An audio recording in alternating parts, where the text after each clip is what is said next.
as proof of the unimaginable possibilities in the Marvel multi-universe, we give you the one person who could play Victor Von Doom. Robert Downey Jr. Watch. It's RDJ.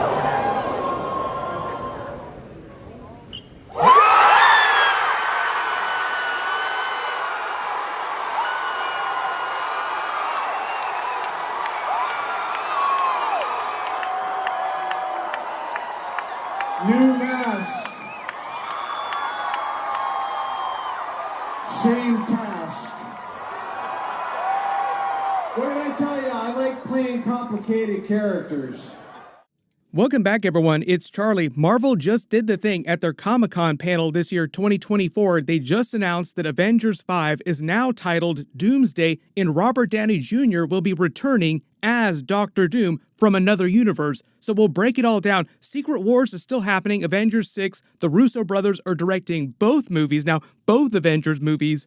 This confirms a lot of long-running fan theories, so we'll break it all down. If you're brand new to the channel, be sure to subscribe to get all the episodes. There were a bunch of trailers that they also aired at the Marvel Comic-Con panel. I'll do separate videos for those too, for like Captain America Brave New World, the Thunderbolts trailer they revealed, the Fantastic Four trailer. There was so much stuff. It's going to take a couple days to get through it all. But the real big thing is the return of Robert Downey Jr. I've been talking about him coming back for like the last couple years, ever since Endgame really. Like, we all knew that he would come back eventually. It was just a question of how they would bring him back. Kevin Feige said a long time ago that they never planned to undo his Iron Man sacrifice, the main 616 version of Iron Man, Tony Stark, which makes sense. I think we all assume that, like, oh, they'll just bring him back as a variant from another universe, as another version of the character, or another type of character. And the funny thing about him playing a version of Doctor Doom, that's actually a relatively recent rumor, people thinking he's coming back as Doctor Doom. But way back in the day, you might remember this if you followed Marvel movies going back to like the early 2000s, before the original Fantastic Four movies at Fox came out. Like, we just got, big spoiler warning, because you might not have seen Deadpool and Wolverine. So spoiler warning for that movie and the cameos. But in that movie, we got a Chris Evans Human Torch cameo scene. He came back as a variant of his character from those original Fantastic Four movies. A while ago, Jon Favreau and Kevin Feige were talking about the legacy of the original Iron Man movie and how much of a slam dunk it was that they cast Robert Downey Jr. as Iron Man, how he was born to play that character. But long before they cast him to play Iron Man, he actually came in to audition at Marvel for the original Fantastic Four movie, the Chris Evans Fantastic Four movies, as that version of Doctor Doom, and failed the audition. Like, they didn't want him as Doctor Doom then.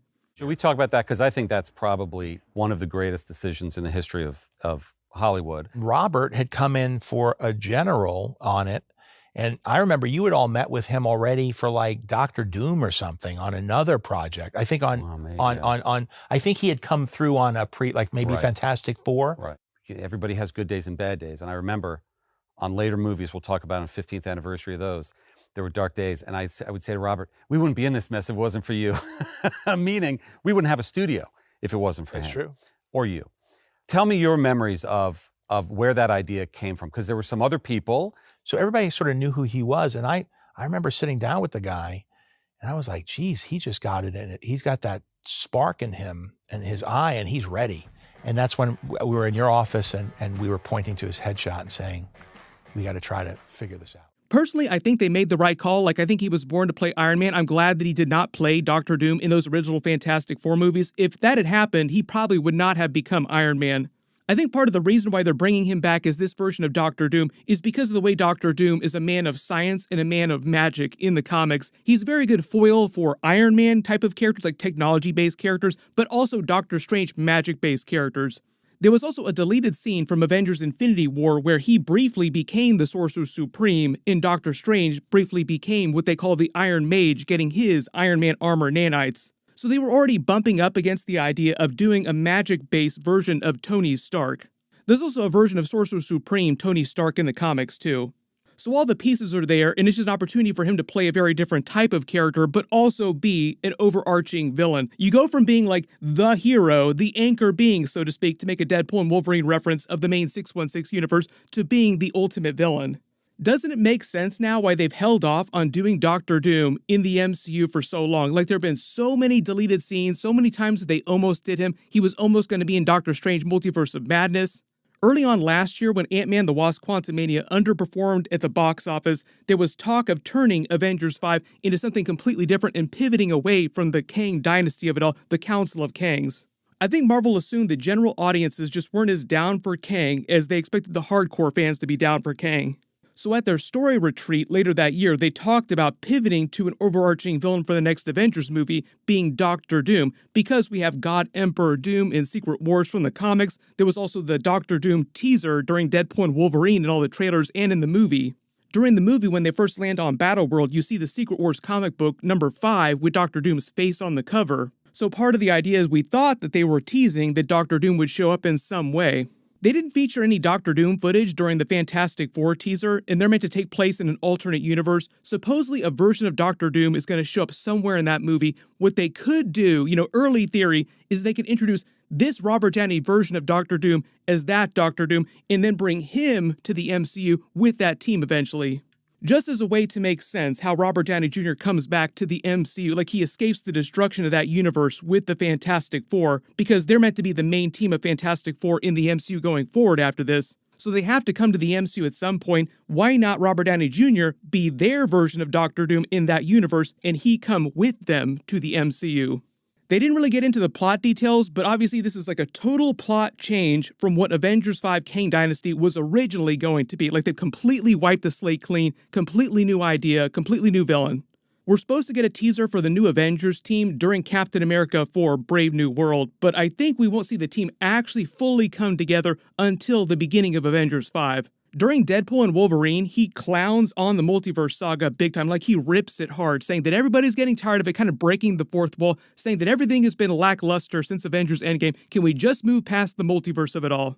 I think this was Marvel behind the scenes, tipping their hand to them turning Avengers 5 into less of a multiverse movie, maybe like a little bit of multiverse stuff to pay off that Kang storyline, but to make it more of a grounded, Earth-based, single universe kind of movie.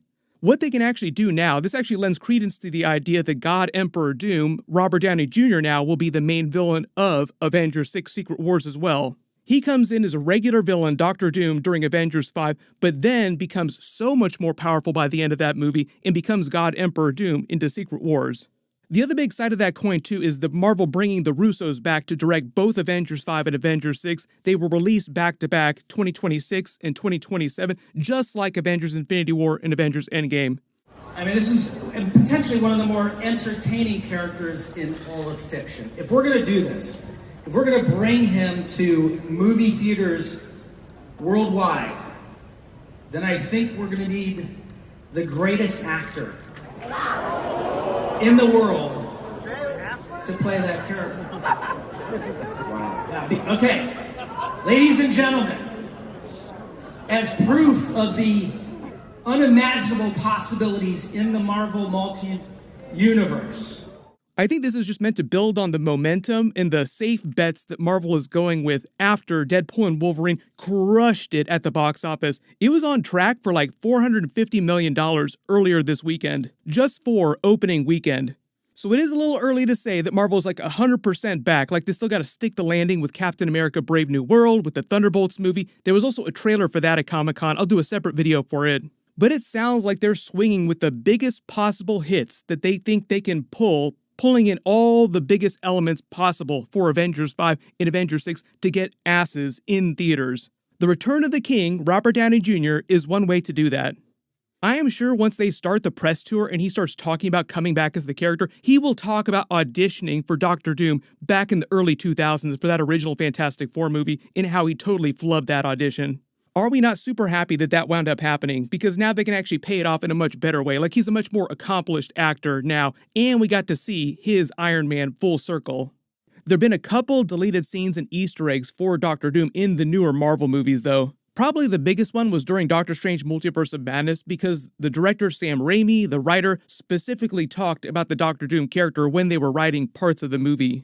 The detail of the teleportation device he uses to get into the scene is something we took from the comics. That's Doctor Doom's. Yeah, time door. What they're talking about is actually right out of the comics. The whole idea is that Kang basically finds Dr. Doom's museum in an old Doom bot and takes his technology to create his first time travel device, taking it back in time to ancient Egypt to become the Rama-Tut version of Kang, which we saw recently during Ant-Man and the Wasp: Quantumania. That's meant to be him at the beginning of his timeline. Eventually, the Fantastic Four found out what he was doing because it was happening in a Fantastic Four comic book, one of the earliest ones. They go back, stop him, and he escapes to the future to become Kang the Conqueror, like he changes his name to Kang, then keeps coming back to fight the Avengers through different parts of the timeline. You're an Avenger. Have I killed you before? They all blur together after a while. You're not the one with the hammer. That's Thor. So in the 838 universe, there is a version of Doctor Doom that's active in this universe. They just didn't cast an actor to play him in the movie. One of the Kangs in the background here during Ant-Man and the Wasp: Quantumania post-credit scene is also the Doctor Doom version of Kang. So there are actually two different versions of Doctor Doom Kang. One is Doctor Doom becoming a version of Kang, and the other is Kang pretending to be Doctor Doom. This is just meant to be a version of Kang in an alternate universe that's pretending to be Doctor Doom, which is why his armor looks like Doctor Doom's armor. The version of Doctor Doom that becomes a version of Kang is called Doom the Annihilating Conqueror. That's more like Dune taking the powers of Kang. During Black Panther: Wakanda Forever, which takes place in the MCU, a big plot point is the other nations of the world searching for vibranium. At the beginning of the movie, originally, Lake Bell's character was supposed to be a version of Lucia von Barda, who's one of Doctor Doom's underlings from Latveria. And she was going to secretly be working for him to find that underwater vibranium. So Doctor Doom is looking for vibranium in the MCU. Also, during the Moon Knight series, when he winds up in that foreign country, in the background, there is a castle that looks just like the castles of Latveria. And the writers also specifically said that was meant to be an Easter egg, like, yeah, he's probably in a version of Latveria when he's waking up here. Right now, my early theory for Avengers 5 Doomsday, like him being the big villain of Avengers 5, is that he comes to the MCU, he might be the version from the Fantastic Four movie from their universe that comes over. Because of all the vibranium and all the stuff that's happening in the MCU right now through Captain America: Brave New World, like all the really important stuff that's happening, he tries to steal all that. They do their version of Doom War from the Black Panther comics, but just adapt it into probably Avengers 5. Tries to steal all the vibranium from Wakanda, and uses a lot of his Doom bots from the comics to do it, which are a big part of Doom War too. Like he upgrades his Doom bots with vibranium. The new Avengers face him, but he winds up winning, and things push into Avengers 6 Secret Wars in a more closer version to the comics, or at least an adaptation of the original 1980s in the more modern 2010s version of Secret Wars. My assumption is that they will pay off some of the Kang storyline too, so there'll be like a little bit of multiverse, and I don't expect to see Deadpool or Wolverine in Avengers 5. It's possible, but I think they'll save them for Secret Wars, just because technically they went back to their original main X-Men universe at the end of Deadpool and Wolverine. Everybody just post all your theories about how this is going to work, like what are they going to do with Robert Downey Jr.'s Doctor Doom in Avengers 5, and how are they going to carry him over to Avengers 6 Secret Wars as God Emperor Doom, or a version of a bigger villain. It just seems like all the pieces are there, so I'll do more videos when they announce more details about the movie, but they won't start filming Avengers 5 till early next year. Be sure to enable alerts for my channel to get all those other Marvel Comic-Con trailers I'll do videos for the next couple of days. I just did my full breakdown and Easter eggs for the entire Deadpool and Wolverine movie. It's a massive video, like that's how many Easter eggs and references there are. Click here for that, and click here for my Deadpool and Wolverine post-credit scene video. Thank you so much for watching, and I'll see you guys in the next one.